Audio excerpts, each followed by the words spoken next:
On Monday, September 26th, we have Navratri, which is the 9-night celebration of the Divine Mother. It's celebrated in many different ways, but this is a time to really connect with the inner power, the celebration of life on earth.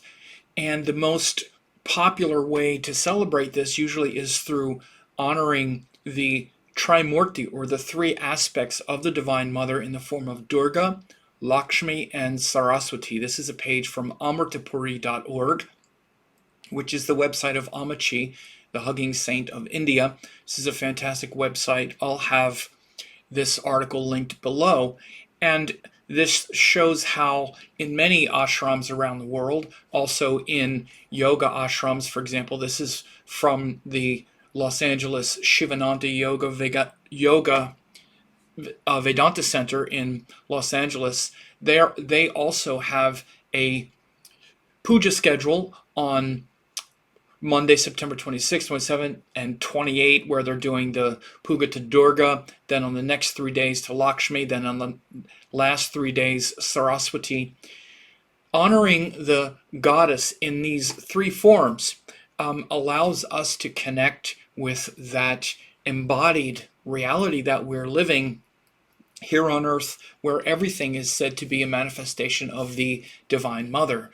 Even men and masculine energy is a manifestation of the Divine Mother. And so, as I said, one of the most popular ways to do it is through these three facets of the Divine Mother, which corresponds with the three gunas: body, mind, and spirit. I'm going to explain that in greater detail in a minute. So another way is shown in the Art of Living website we see here. A way to also honor the Nav Durga, or the 9 aspects of Durga.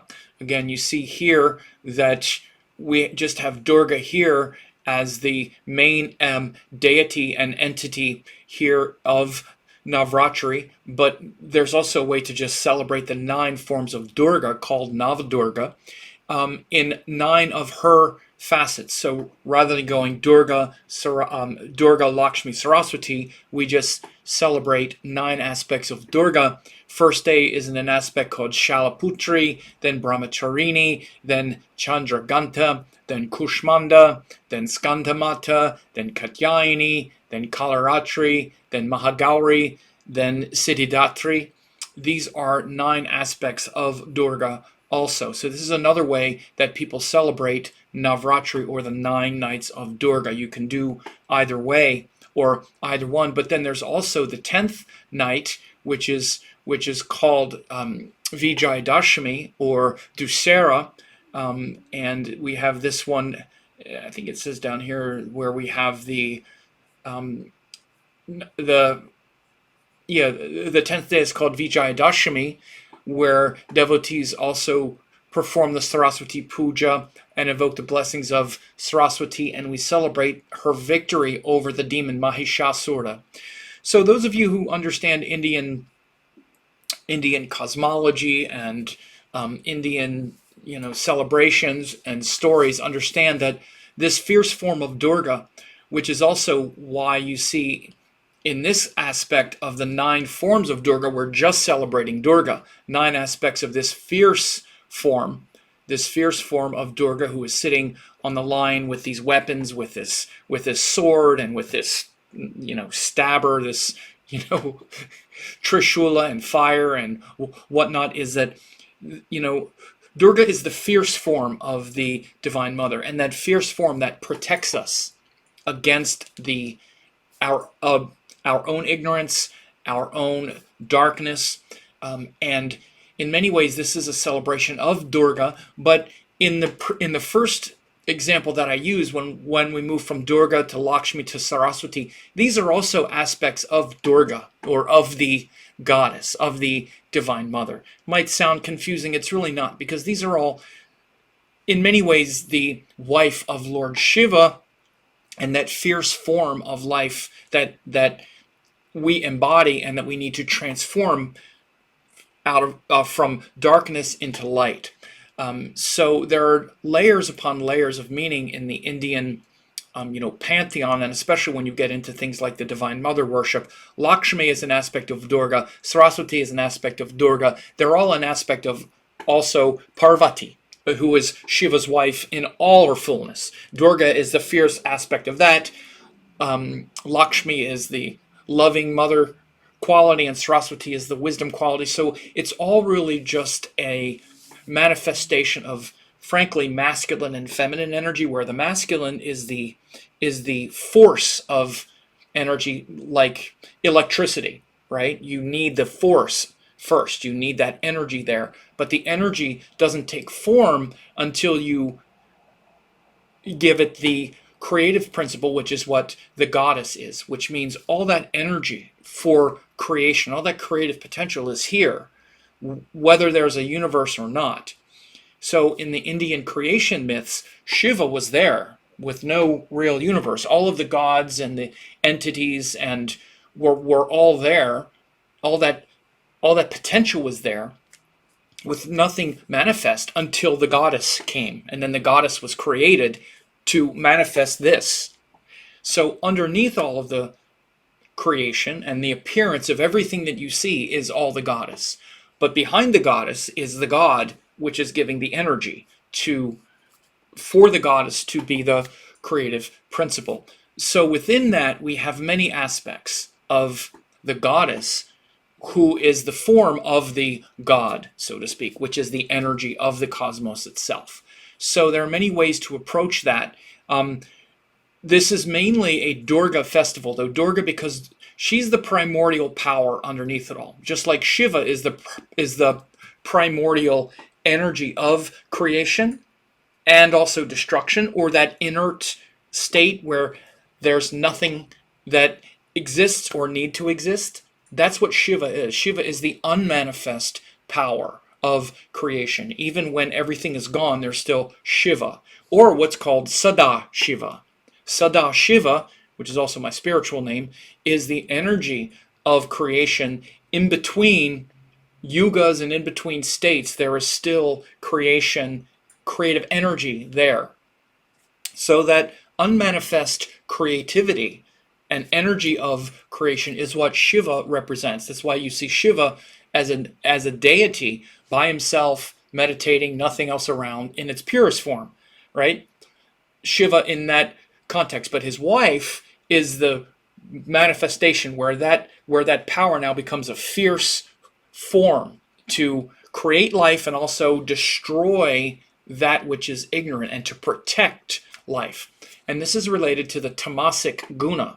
If you know the three gunas in yoga, you have tamas, rajas, and sattva.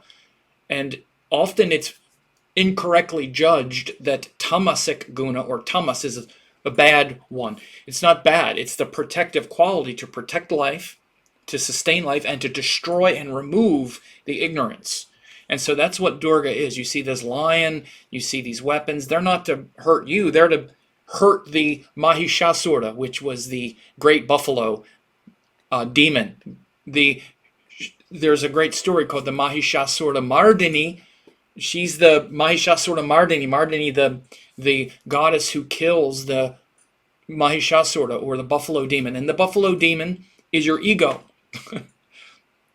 So in the highest sense, what these festivals are doing, what this transformation from Durga to Lakshmi to Saraswati is really doing, is to destroy your ego, your darkness, for you to relax. Imagine if this was your mother and all of those terrible mistakes you've made and those people you hate and that things you're afraid of. Imagine if you knew that this deity, this benevolent divine mother, and she's making all these mudras. She has all these weapons, but she's also making this mudra right here, this Abhaya mudra, which says, I'm not going to hurt you. I'm not going to hurt you. Me and my lion and my sword and my trishul and my discus are going to go after all of the darkness in your heart. And all that stuff that you're trying, all that darkness and fear and stress and worry and pain that you're trying to take on yourself and remove yourself through all of these things in your mind. Just surrender. Just relax. I'm here. I got you. I'm not going to hurt you. Just relax. I'm your divine mother. That's why she's the first. And in this context, she's the only one. That all of it is about 9 aspects of Durga, because this one is so important. Because we're trying to do it ourselves, and Durga is destroying all those buffaloes, those buffalo demons in our own mind that we've created. It's our ego, right? And then after she destroys the buffalo demons, so on the first 3 days, first 3 nights, we invite and surrender and trust that Durga, this divine benevolent force, will destroy the darkness in our heart. Then the next 3 nights, look at the beautiful Saraswati, the beautiful Lakshmi. After Durga comes with the weapons and destroys all the darkness and pain in our heart, then the beauty of Lakshmi. See, Lakshmi's dispensing coins. She also has the, I won't hurt you, but there's also money coming out of her hands. She's also got the lotuses, peace. Once all that darkness and those buffalo demons are done, rampaging through your heart, upsetting your mind, then you feel peaceful. Life is peaceful, and you can receive love, you can give love, and you can receive wealth and prosperity and bliss. Until you know that the universe is your home, you can't receive any higher knowledge either, because then after you receive love of Lakshmi, the love and the blessings and the wealth, then you receive the knowledge. Then the knowledge you receive is going to be coming through the heart. It's not going to be tangled up in all this stress and fear. This is why we have to go through these stages. These gunas have to be approached this way. First we need to destroy all the pain and fear and stress in our heart. So again, you're not doing it. You relax into the arms of the Divine Mother. The Divine Mother will protect you. So relax. Don't try to fight yourself. You can't. Relax. The Divine Mother will take care of you. Once you realize that you can relax into the arms of the Divine Mother, then you realize that the universe is benevolent. It always has been. That you are loved. That you are bliss yourself. That you are adored and taken care of by the universe. That abundance is everywhere and it's yours. And you don't have to do anything to earn it. It's your nature. You are this divine being. And when you can settle into that realization that life is beautiful and that you belong, that it's not just a fight against all the darkness, only then can true wisdom flow into your life and into your heart. Because until then, all the wisdom that you get, quote, wisdom, if it's coming from this place of stress and fear and worry, is going to be all twisted up with conspiracy. And look at all the terrible teachings that we have now, because no one trusts. No one knows themselves. Everyone needs Durga to come and destroy all the pain and suffering in their heart first, so they can trust that the universe is beautiful. And then the true knowledge and wisdom flows into their life. And again, so this is a great article here at Amma's website about Durga Lakshmi Saraswati and that transformation. Also, this 9 aspects of Durga is a beautiful article here on the Art of Living on the Nav Durga site. And I also just wanted to show you this. This is a picture of my Guru Amma when she was a child. And you can see a child, she was probably 10, 12 years old, something like that. And this is why in India they worship what's called they worship young girls in the form of a Kumari puja. And you can see how the young girl embodies the goddess energy more than anyone. And you can see the fierce yet compassionate yet wise qualities in this picture of Amma. You can see that fierce, at least I see that fierce quality in this left eye here of destroying that darkness. And the infinite compassion here, almost even a sadness and an empathy and a compassion in this right eye here, and just the enormous wisdom and intelligence behind it all. You see the Durga Lakshmi Saraswati, And so this is why one of the main rituals that happens during Navratri is they worship young girls in the form of a Kumari. And I will just say, unfortunately, I posted something about this, and already I see a lot of politically correct misunderstandings and misappropriations of what the Kumari pujas are about and stuff like that. This is a very sacred, pure ceremony. There's no shame of women menstruating or anything like that. It's a very beautiful and sacred ceremony when it's properly understood. But any of us who have gone and seen these kinds of rituals where you see the beauty come forth through those kinds of pujas also understand why that the Kumari pujas are also done at this time, or anytime you have this sort of Kanya Kumari event. But so besides that, these 9 nights, you could see this is the schedule here. Monday, September 26th. This is at Los Angeles Shivananda Yoga Vedanta Center. Monday, September 26th. Tuesday, Wednesday. So Monday, Tuesday, Wednesday nights this week in 2022 is the Durga nights, Lakshmi nights, Thursday, Friday, Saturday, Saraswati nights, Sunday, Monday, and Tuesday, and then Vijay Dashami would be Wednesday, October 5th. So find a temple in your area to do these Durga, Lakshmi, and Saraswati pujas. Maybe even a Kanya Kumari puja will be going somewhere. They often do those, or you might see something like that as well. But understand the symbolism of this is the most important thing. This is why I prefer this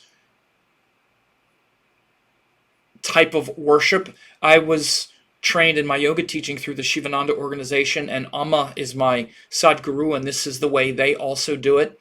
And I don't really know these aspects of Durga as well, so I get a little lost. But it's also beautiful to pay attention to both and understand the symbology. It's like, instead of turning it into, well, which is right, this one or that one? Oh, so they're wrong. Who's right or wrong? None of it is wrong.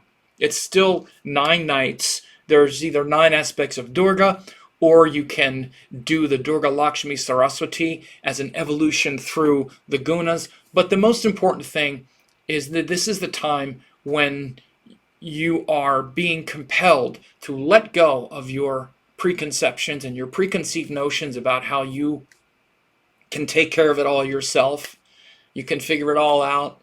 No, we're all grappling with our mortality. We're all a little scared or not facing it in one way or another. It takes one surprising thing and we're shaken to the core, because we don't understand the nature of the universe. We don't understand how it all got here. We know that we're not going to live forever. We feel very vulnerable, and yet we're stressed out trying to manage and control all of that, and we can't. We need to surrender into deep devotion. And by the way, this is not an mental enslavement, particularly when you do spiritual practices like meditation and yoga and pranayama. And when you combine this with, if you've been doing yoga and all these real practices for a long time, especially, then this is just a culmination of that. It's not a mental enslavement where you just believe blindly. These are empowering rituals. If you can find some of these pujas somewhere, if you can find one somewhere, go to it, and you'll see the Shakti, the power that comes through is palpable. So this is why we have these ceremonies and why we perform these rituals. So it's not a form of mental enslavement. To surrender to things is actually the most courageous thing you could ever do, because the ego wants to be in control. And the hardest thing for us to do is to surrender and to have the courage to trust in the universal wisdom. That's really all this form symbolizes.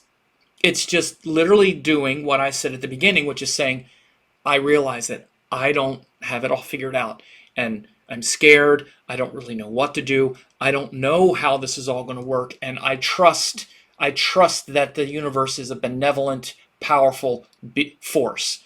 That's all this symbolizes. It's the benevolent, powerful force, because these are things that we think are powerful, lions and swords and a smiling deity saying, I won't hurt you. This is just a way to symbolize that energy. And this is a way to symbolize the energy of once you surrender and you realize that and you trust that and you merge with that. Because it's about merging with that. It's not something outside. It's in you. It's in your heart. These expressions are part of your nature. Even though I'm a man, I have Durga in here. Durga is an aspect of my consciousness, of this divine love, protection, courage, trust, and primordial power that is transcendent of time, space, and this body. That's what this symbolizes.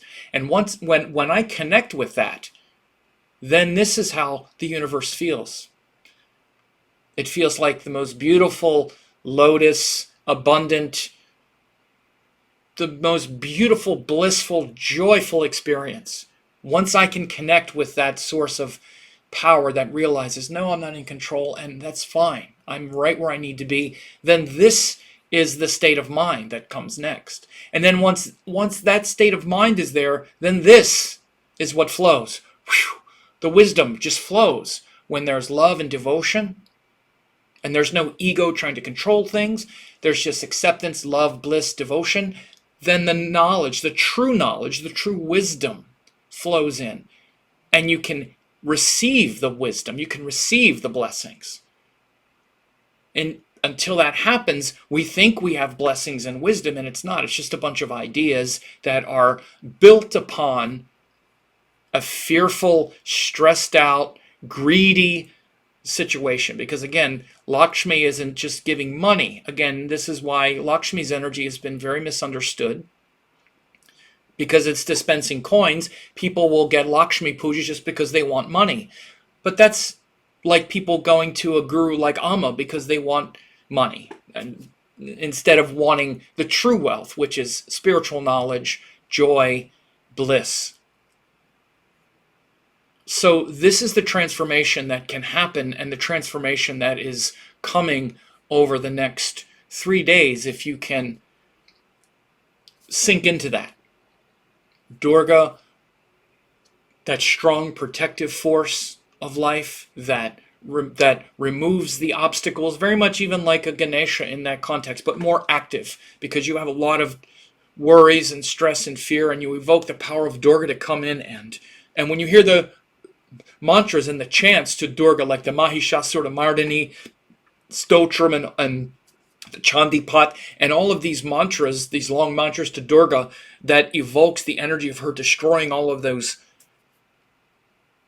facets of your ego, they're very healing. And then again, once you can trust and surrender to that, then you feel that love and abundance and beauty and bliss, and then the knowledge just naturally flows. It's already there because now you're in a deeper state of your own consciousness, and that's where all knowledge exists. So I hope this was helpful for you to hear.